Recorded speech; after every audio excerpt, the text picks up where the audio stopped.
But what about the fundamentals of the market and the way forward? That's something we'll try and decode with S Krishnakumar. He's the director at Lionhill Capital, joining us on the show.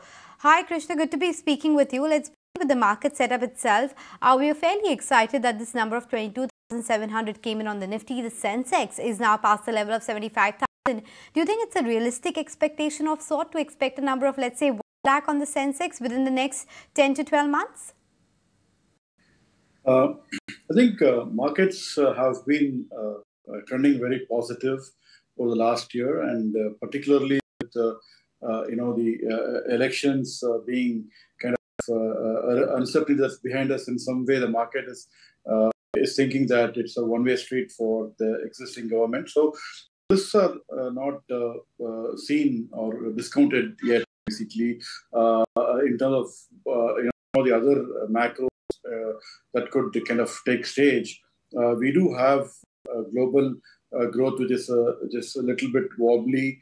You do have inflation, which is still sticky, and central banks pushing the rate cut cycles a little longer. So there are uncertainties that one has to be kind of aware of. And further, the valuations at about 21 times FY25 on the broad, on the Nifty per se, doesn't give you much headroom in the near term.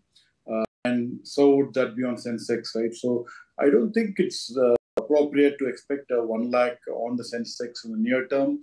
1 year, probably over 2 years is where we would get there.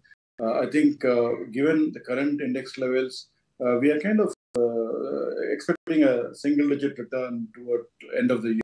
So from a 22,700. So that would be the broad construct, and the market, the broader market, if you look at, again, trades as a premium valuation to the large caps, and hence, again, the opportunities are very rare to come by, where you have a lot more comfort on valuation. So it's a market which is well priced, in my opinion.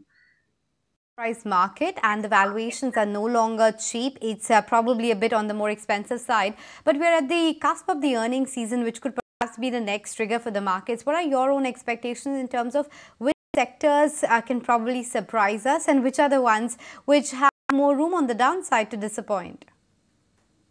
I think as we head into the earnings season, you have seen a lot of news flow about slowdown in various sectors, basically, and you have a good base of last year's fourth quarter. So the earnings could be a little muted in terms of high single digit for the large caps, aggregated. And so we should be not expecting a blockbuster quarter, but probably a quarter which is reasonably muted. Within the sectors that could surprise us, I think the auto ancillaries, the hotels, hospitality, are sectors which have been doing well, and where there is earnings and drive momentum that is there in terms of different metrics which help these companies. If you do look at also the cap goods and industrial space, the execution has been good, and hence these sectors could be in for better performance in the fourth quarter. IT, pharma, diagnostics, metals, and commodities broadly would be low growth and could disappoint, broadly speaking. So is concerned, I think it's a bit of a secular stagnation, if you may say so. While there are opportunities in new tech like digitization, etc., Indian companies aren't as much forefront of those technologies, and hence we should probably be a little bit more careful on the listed space at this point in time. Software, the AI transition, that's something we don't know the impact of. But the other big transition, Krishnakumar, which is underway right now, is energy transition, right? The entire shift towards renewables. We also have that e-commerce and digital side of things picking up, as well as the entire manufacturing theme in the country. Now, these are the mega trends that we are witnessing right now, which might be at play for the next 5 to 10 years. But in terms of stock-specific action, how can investors play these mega trends? Yeah, so while it's always great to see the trends that are emerging, the opportunity in the listed space may not be as high as quite wide as one would expect. So with limited availability on the space, the valuations of some of these companies in the renewables space, or if you look at the EMS space, are definitely quite rich and capture the next 3-5 years of growth too. So we would be definitely looking at these areas with interest, but I think we need to be waiting for a right opportunity to get in. If you do remember the multiplex space, for example, the valuations were very rich when they came in, but with PVR and INOX, and then they went through a multi-year correction before investors could really buy with conviction and valuation comfort, and now it's a big story again. So all the spaces, the new sectors and trends go through this kind of a big euphoric valuation, followed by some correction on consolidation on timeline, and that's the time when we should be probably looking at it basically.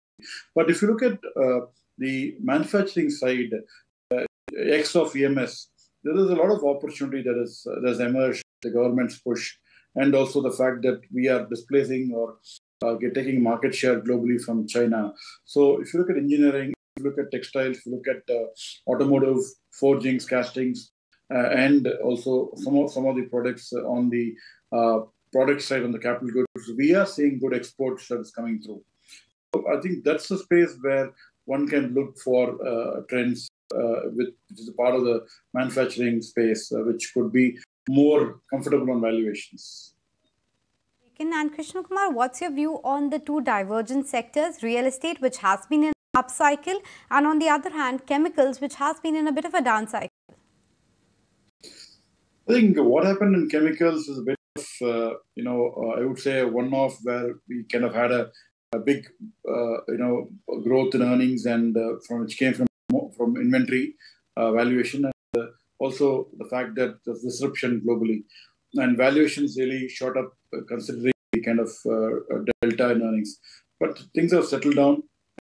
Chemical space is settling down to a moderate pace of growth, and I think valuations have to correct a little bit more to get more interested in specialty chemicals too. On real estate, I think we are in a big bull market in terms of the cycle. It happens once in a decade, and we are in the positive sense of the upcycle.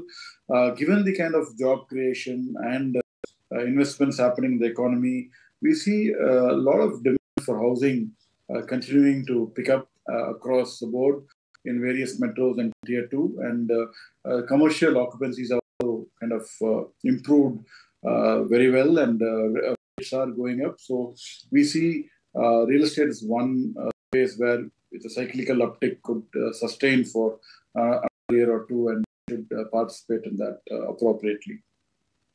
In the real estate uptick. Thanks, Krishnakumar, for making time and speaking with us today. So those are the top recommendations and the market view right now. If you like this video, then like, share and subscribe to ET Now.